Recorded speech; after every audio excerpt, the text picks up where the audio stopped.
Hey, I am thrilled to talk about those times when life happens, and sometimes life happens pretty seriously, and you are stuck or you get stuck because those things pop up that are not what we expected.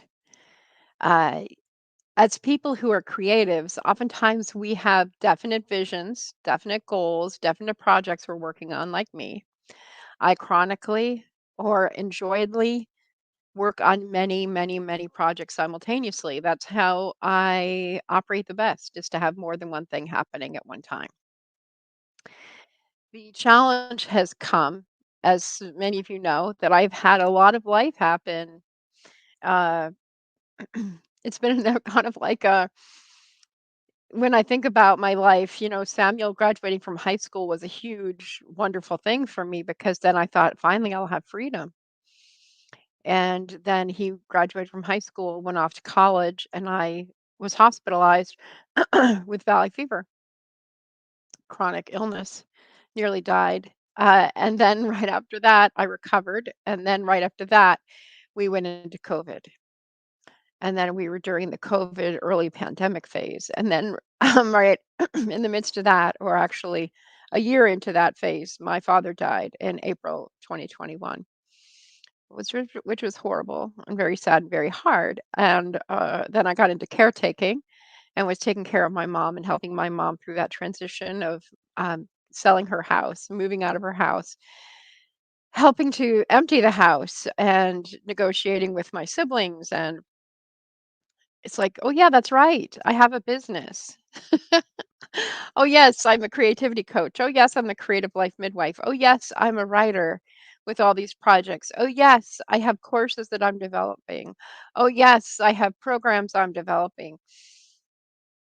So, amidst all of that, people say to me, I'm amazed, Julie, at what you were able to do, even with all of that happening. I just had a conversation like that this morning. And what I wanted to bring up for you today is that when I was looking at a blog post that I wrote, ironically, about a year ago, um, which was even before my dad died, because after my dad died, then my brother died in December. So literally, it's been one thing after another. Big, big, big things. Such big things. My near death, the pandemic, my father's death, helping my mom transition, my brother's death.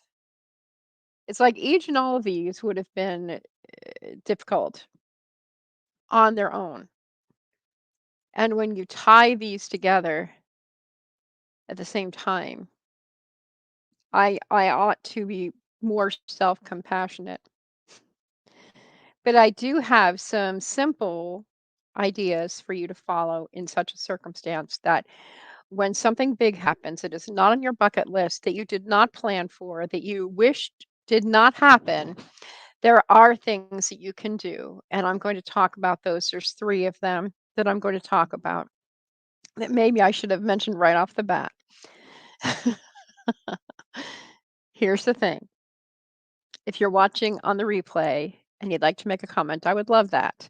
And if you would just write in the comment replay, then I will be able to know that you are here and you could interact with me as if we were live. I would love to see what you have to think, the thoughts that you have, so that I could engage with you later as well, almost like we are live. So the first thing is, and this is good for whether you are the person experiencing the unexpected or you are someone who loves the person who's experiencing the unexpected.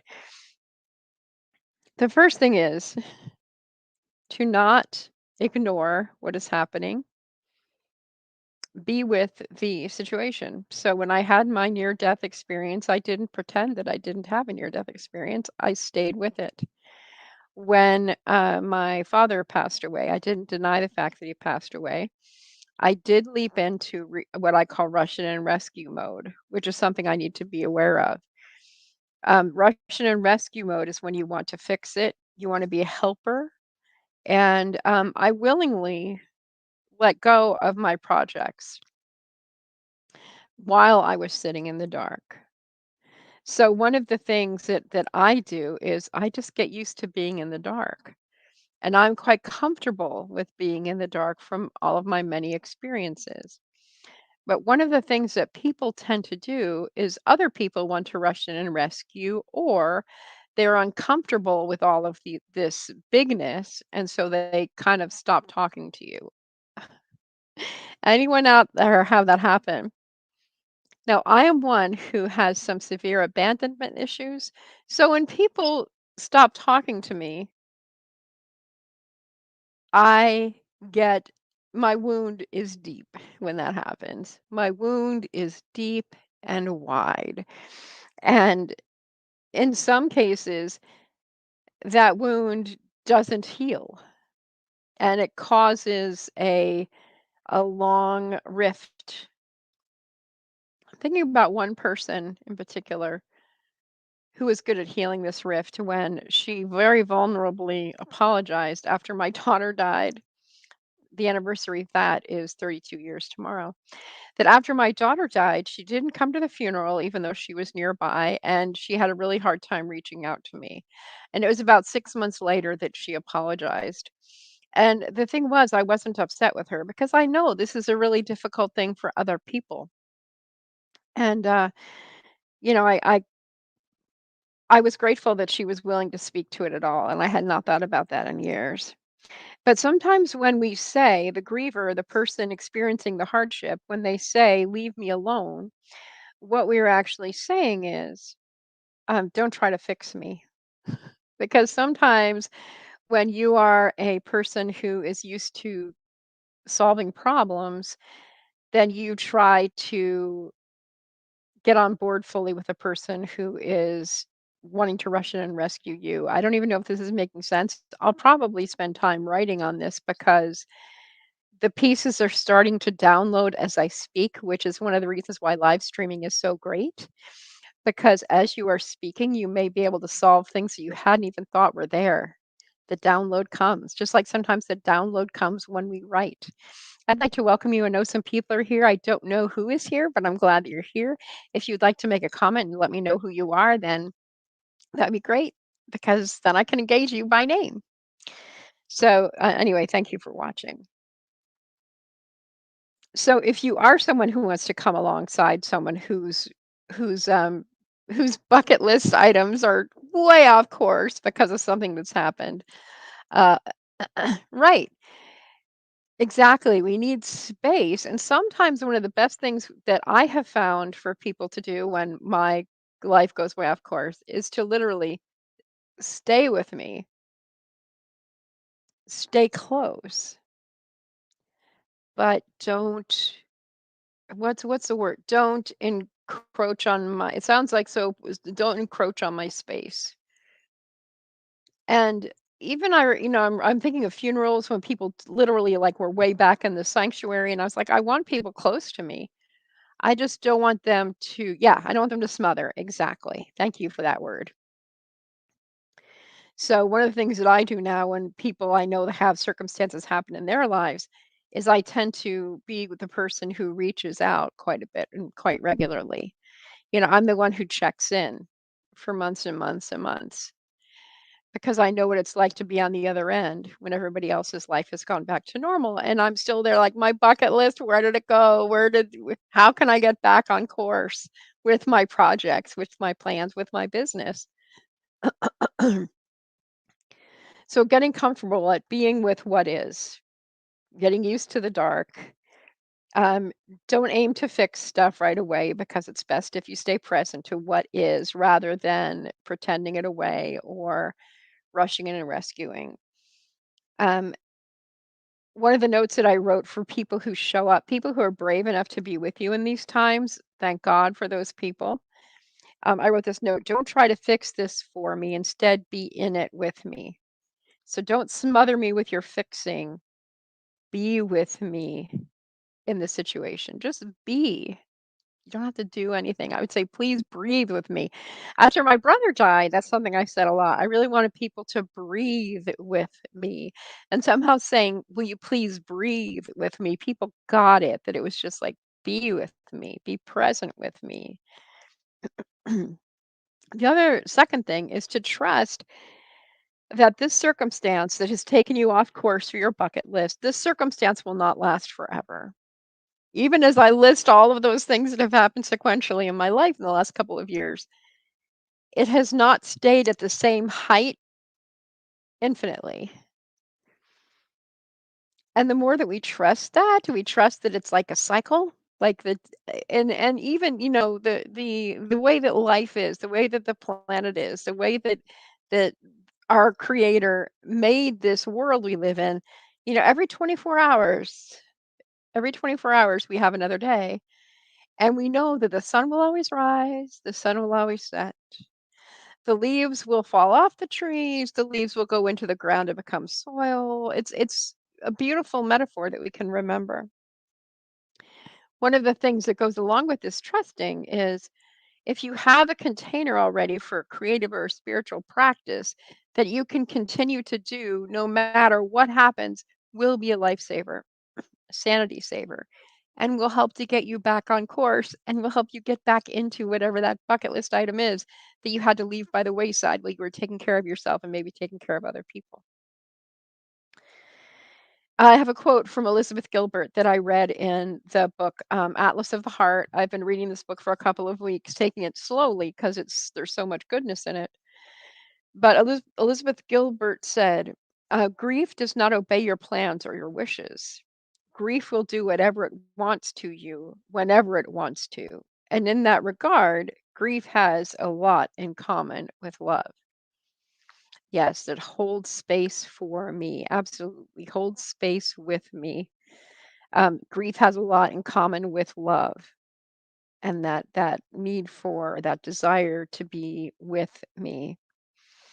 And along those lines, another quote from that same book is from Dave Kessler, who says, each person's grief, and when I say grief, this is any kind of loss or any kind of disruption. So, being disrupted from your experience that you wanted, that you were walking towards, your bucket list, your goal, your book that you're writing, your course that you're creating. Dave Kessler writes, each person's grief is as unique as their fingerprint. Each person's experience with loss is as unique as their fingerprint. But what everyone has in common is that no matter how they grieve, they share a need for their grief to be witnessed. And that has to do with holding space and being present and being with. And some of us are naturally more attuned to that and are more willing to do that.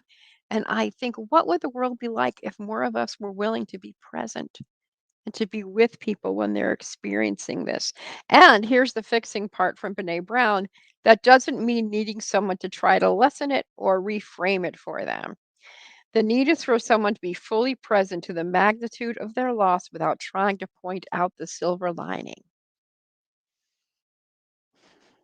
I've talked about that a lot. I have videos about that too.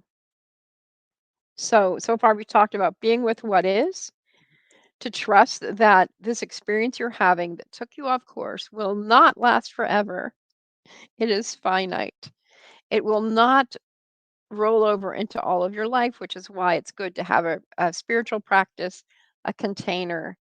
Um, the spiritual practice literally can't be a container, spiritual or creative practice. So for me, that's writing. Writing has been the core of my life for years and years. And currently, my writing practice, I have a couple of them. One is called Roll Over and Write, where I write a little bit at night, a little bit in the morning. That's Roll Over and Write. I don't have my journal with me because it's up in my bedroom, but it's as simple as a small composition book. I jot a few notes in the morning. In fact, this has been, yeah, close it off. But this is like my substitute Roll Over and Write notebook. Doesn't take a lot of work. It doesn't take a lot of time. It's not like Morning Pages, which is 3 pages. It's really sweet, really simple, and really effective because the notebook can literally catch the stuff that I'm missing out in the midst of caretaking or grieving. Creative practice, spiritual practice can be as simple as, a one sentence prayer every day. It helps if you do these things at the same time, because in doing that, it's like you are practicing your usual goal oriented life. You're practicing being like you were before that thing that took you off course. So I covered those 2 where did my list go? It's so helpful when I have my cheat sheet in front of me. Like, what was that 3rd thing I was going to say? The 3rd thing that I was going to say is it's helpful if you can take the tiniest action possible toward that bucket list item. So, for example, I'm currently working on 2 different programs, actually a membership program and a course that I'm launching. And so if I can take a tiny action toward that, even while I was taking care of my mom, even when I was dealing with stuff in Bakersfield for the last 6 weeks, the teeny tiniest action and how to do that, how to know what tiny action to take. One of the tools that I use a lot is list making. So if there's certain things I need to do, I say, what is the one smallest thing I can do? And if I have no idea, I can always do a 5 for 5 brain dump. 5 minutes of free writing. I can pretty much do 5 minutes of free writing anytime, anywhere, even if I have my phone in hand and I'm typing into my phone. 5 minutes. 5 minutes. Ask the question. What is one small thing I can do? And then just write over and over again. What is one small thing I can do? What is one thing small thing I can do for my soulful writing short and sweet course? What is one tiny thing I can do for the Your Writing Home sacred community of women? What can I do? What is one tiny thing I can do? Who is one person I can talk to? What is one social media post I can make? What is one sentence I can write that might become a social media post in 3 weeks? Because I can't even think about writing that post right now. One kind of example of that when I was in the hospital, and this will be my closing. One of the things that I did while I was in the hospital was I wrote, "Oh, hi, Deb. Thank you. I recognize you." When I was in the hospital, some of you may remember, I was in the ICU. Even before I went in the ICU and after I was in the ICU, I would share gratitudes on Facebook. Now, this might sound really weird that I was able to do this. It was like my lifeline because I would update every day what was going on with me and I would share what I was grateful for and I would take a picture inside the hospital. And what that proved to me as a creative was it is possible to be creative everywhere and anywhere. And what happened is people would witness that. People who were y'all out there in the world were witnessing my illness and you're witnessing my healing. And like David Kessler said, we have that universal desire to be witnessed in our healing. So if you can create a list of some sort of something that you can do, doesn't have to be posting. Last week, if you follow me on social media, y'all know that last week I basically put my hands up in the air and said, "Thank you, Deb." I put my hands up in the air and said, "I can't do this for a week, y'all. I need to be quiet. I just need to be quiet." The important thing that I did though was I told you all what I was doing and taking that action and being vulnerable and saying, my bucket list is so far away from me right now. It is so distant. And I am struggling so hard that I need to go into quiet. And what y'all didn't know was that even though I wasn't posting, I was seeing how you were still dripping the love.